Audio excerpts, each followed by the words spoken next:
पहला प्रत्यय हमारा है मतु। पहला हमारा प्रत्यय है मतु। मतु में नियम नंबर 1, मतु का नियम नंबर 1, अकारांत आकारांत और हलंत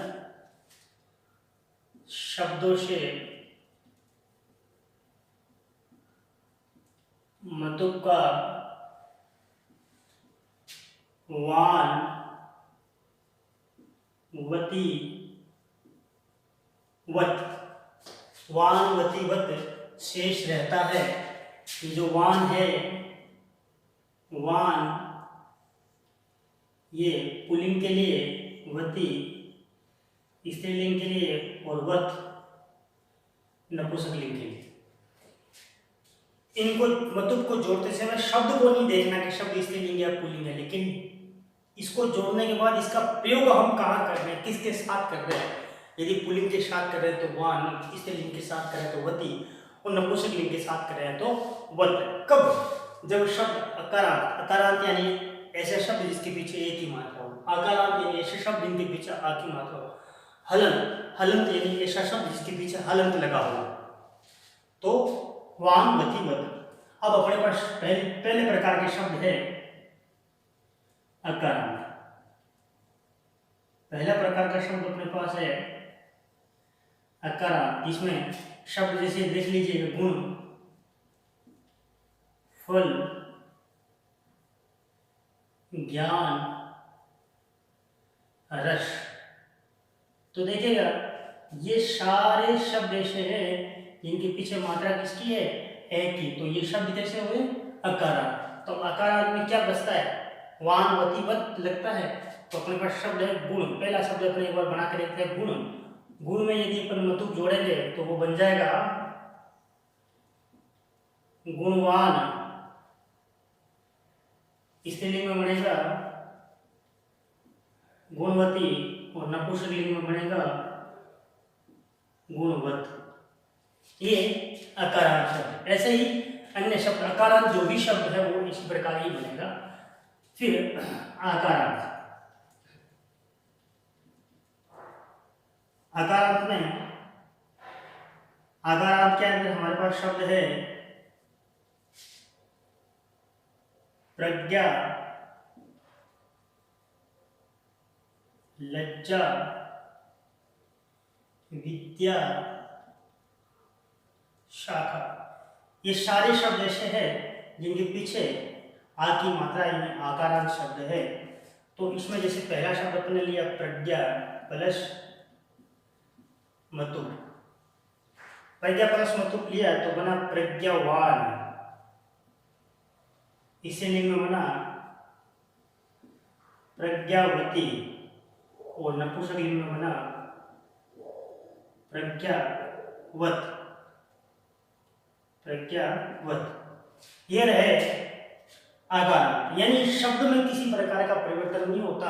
आप लोगों को ध्यान है कि एक अकारांत है तो वान, और आकारांत है तो भी वान। और यदि हलंत शब्द है, यदि शब्द हलंत है तो भी अपन वान ही जोड़ेंगे, वान वती वती जोड़ेंगे। कैसे? जैसे शब्द अपने पास है विद्युत, तड़ित, आत्मन, मनस, सरस, यशस, पयस, नब्स। ये सारे शब्द ऐसे हैं जिनके पीछे हल लगा हुआ है, यानी सारे शब्द हलंत है। इनमें से अपन कोई भी एक शब्द ले, जैसे विद्युत ले लेते हैं। इस विद्युत शब्द के साथ यदि हम मतुब जोड़ेंगे तो क्या बनेगा, विद्युतवान, विद्युतवती, और विद्युतवत। तो ये तीन प्रकार के शब्द अपने पास आके अकारांत, आकारांत और हलंत। अब इसी हलंत शब्दों के अंदर, हलंत शब्द में अपवाद है, इसके अपवाद, हलंत शब्दों के अपवाद, जो कि अपने पास पहला शब्द है आयुष, धनुष,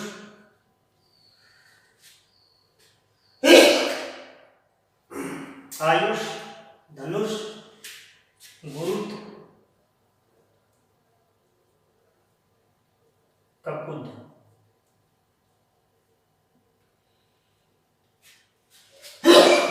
ये अपवाद है क्योंकि अपन ने पढ़ा कि हलंत शब्दों के साथ वान वती वत जुड़ता है, लेकिन ये अपवाद है तो यहाँ वान वती वत न जुड़ के, ये इनमें वान वती वत न जुड़ के नियम नंबर जो 2 है, इनके अंदर मतुक का जो नियम नंबर 2 है, नियम नंबर 2 काम आएगा। यानी ये नियम नंबर 1 इसमें नहीं लगना, अपवाद है तो नियम नंबर 1 इनमें नहीं लगने वाला।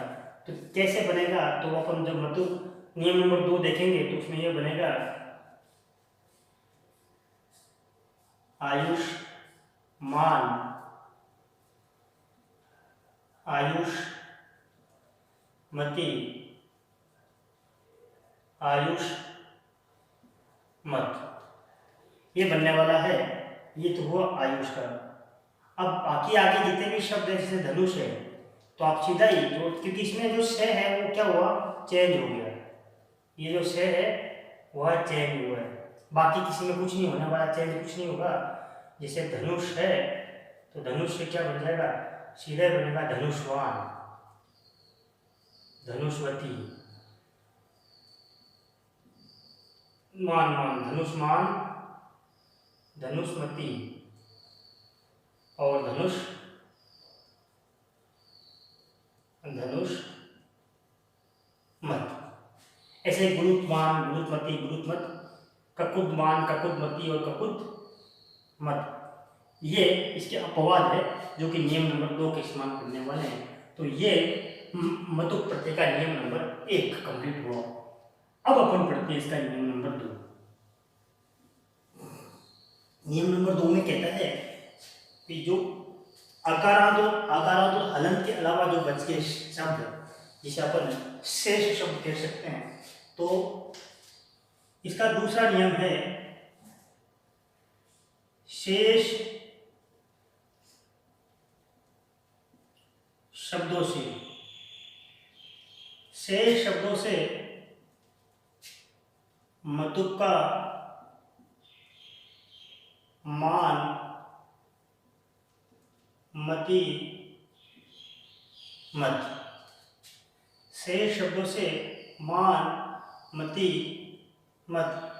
मान पुल्लिंग के लिए, मति स्त्रीलिंग के लिए और मत नपुंसकलिंग के लिए। कैसे बनेंगे वो अपन देखते हैं। तो देखिएगा, पहला अकारांत, आकारांत के अलावा, तो पहला प्रकार का शब्द होगा इकारांत, दूसरे प्रकार का शब्द दीर्घ इकारांत, तीसरे प्रकार के शब्द होंगे उकारांत, चौथे प्रकार के दीर्घ उकारांत। फिर आपके रिकारांत में शब्द प्रत्यय होते नहीं है, क्योंकि संस्कृत में जितने भी रिकारांत शब्द है उसके में रूप चलाते हैं ता बन जाता है, जैसे पितृ पिता बन जाता है। फिर उकारांत प्रकार के शब्द आते हैं, ज्यादातर ऐसे शब्द आते नहीं हैं। तो ये 5 प्रकार के अन्य शब्द रहते हैं। तो इन 5 प्रकार के शब्दों में कैसे कैसे शब्द रहेंगे, जैसे इकारांत में गति, बुद्धि, गति, बुद्धि और शक्ति, इस प्रकार के शब्द रहेंगे। दीर्घ इकारांत में शब्द रहेंगे श्री, धी। उकारांत में शब्द रहेंगे, उकारांत में शब्द रहेंगे भानु, मधु, भानु, मधु। और उकारांत में रहेगा शब्द अपने पास वधु। फिर ओकारांत में अपने पास शब्द रहेगा गो। ये शब्द अपने पास रहने वाले हैं। अब इन शब्दों में अपन यदि मतुक जोड़ते हैं, जैसे गति शब्द में मतुक जोड़ा, गति शब्द में मतुक जोड़ा तो ये बना गतिमान, गति मति और गति मत। इसी प्रकार श्री शब्द में मतुक जोड़ा तो ये बना श्रीमान, श्रीमती, श्रीमत।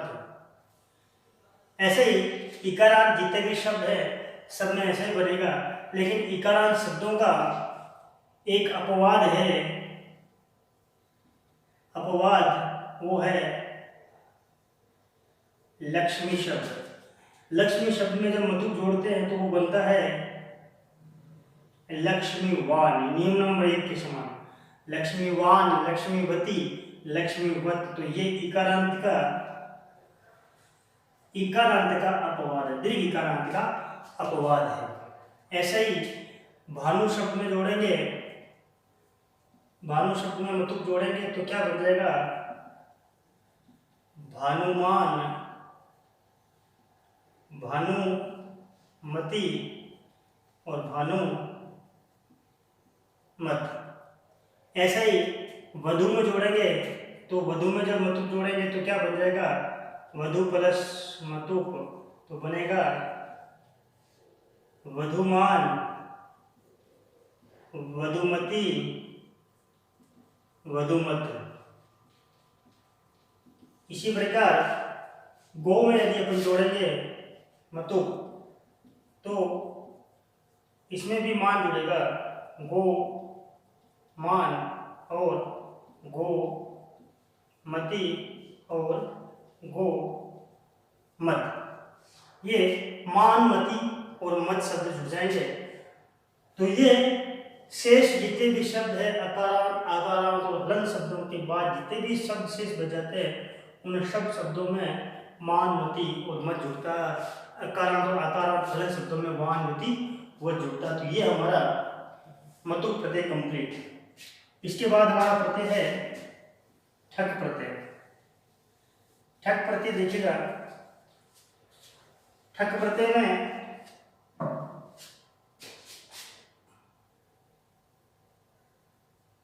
ठक प्रत्यय, ठक प्रत्यय में इक शेष रहता है। ठक प्रत्यय का इकह शेष, इकह शेष रहता है। अब इसके अंदर दो नियम काम करते हैं। पहला नियम कह रहा है शब्द की प्रथम मात्रा, शब्द की प्रथम मात्रा यानी शब्द की जो पहली मात्रा है वह यदि ए आ है तो वो तो उसका आ बन जाएगा। आ है तो आ ही रहेगा, ए का आ बन जाएगा। ई और दीर्घ ई का आई बन जाएगा। ऊ और दीर्घ ऊ का औ बन जाएगा। री का आर बन जाएगा। ए आई का आई बन जाएगा। ओ और औ का औ बन जाएगा। तो ये शब्द की जो पहली मात्रा होती है वो बदलाव रहेंगे।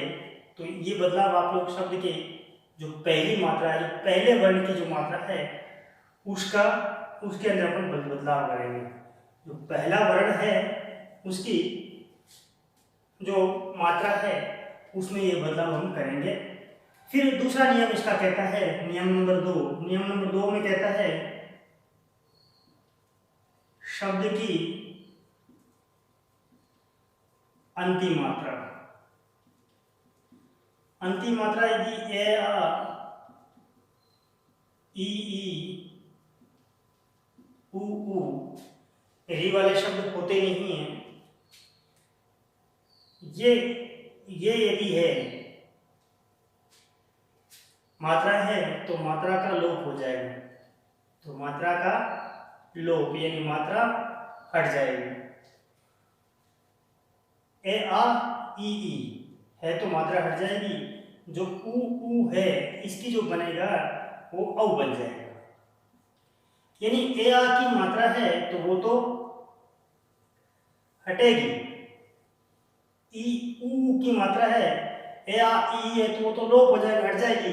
ऊ है तो उसका औ बन जाएगा। कैसे बनेगा ये दोनों प्रकार से अपन देख लेते हैं। तो पहले अपन पहला प्रकार देखते हैं, जैसे लिखा है संसार प्लस ठक, फिर आ में लिखेगा मात्रा प्लस ठक, नीति प्लस ठक, भूगोल प्लस ठक, हरित प्लस ठक, वेद प्लस ठक और लोक प्लस ठक और पशु प्लस ठक। तो देखिएगा यहाँ मात्रा ए की, आ की, ई की, ऊ की, री की, ए, ओ, अंतिम मात्रा ए, आ, ई, ए आ ई में आ गया, ये ए और ऊ। अब अपन को यहाँ देखना है, यदि कहा कि शुरू की मात्रा ए की है तो आ बनेगा तो शा ये हो जाएगा, से का शा तो शा र, ठक का शेष क्या रहता है इक, तो सांसारिक। ऐसे इसका बनाएंगे, आ की मात्रा आ ही रहेगी तो मां, लास्ट की मात्रा आ है तो हटेगी, तो मात्र ठक का एक जोड़ेंगे तो क्या बन जाएगा मात्रिक। ऐसे ही शुरू की मात्रा ई है तो ई का आई, ने का नहीं, अंतिम मात्रा ई हट जाएगी तो नेत, इक जोड़ देंगे नैतिक। शुरू की मात्रा ऊ है तो औ, भू का भू, भूगोल, ए की मात्रा हटेगी, मात्रा हटेगी तो इक जुड़ेगा भौगोलिक। ऐसे ही हरिद री की मात्रा आर बनेगी तो बनेगा हार्द, अंतिम मात्रा हटेगी, इक जोड़ेंगे तो बनेगा हार्दिक। ए को शुरू की मात्रा ए तो आई, वैद, लास्ट की मात्रा हटेगी, इक जुड़ेगा वैदिक। ओ शुरू की मात्रा ओ है तो औ, लौ, के, ए की मात्रा हटेगी, इक जुड़ेगा लौकिक। अब देखिए शुरू की मात्रा ए है तो आ बनेगा पा, और बाद में ऊ की मात्रा को क्या बनेगा अव, तो पाशव, पाशव। अब इस शब्द के साथ जुड़ेगा इक तो बना पाश्विक, तो जो रूप बनेगा वो बनेगा पाश्विक। ऐसे धर्म का धार्मिक, तो ये जो धर्म अर्थ जितने भी शब्द उनके साथ जुड़ेंगे तो ये दो नियम यहाँ काम करेंगे ठक प्रत्यय के अंदर, दो नियमों से हम पूरा ठक प्रत्यय बना सकते हैं। तो ये हमारा ठक प्रत्यय। अगला हमारा प्रत्यय है ठन प्रत्यय। ठन प्रत्यय में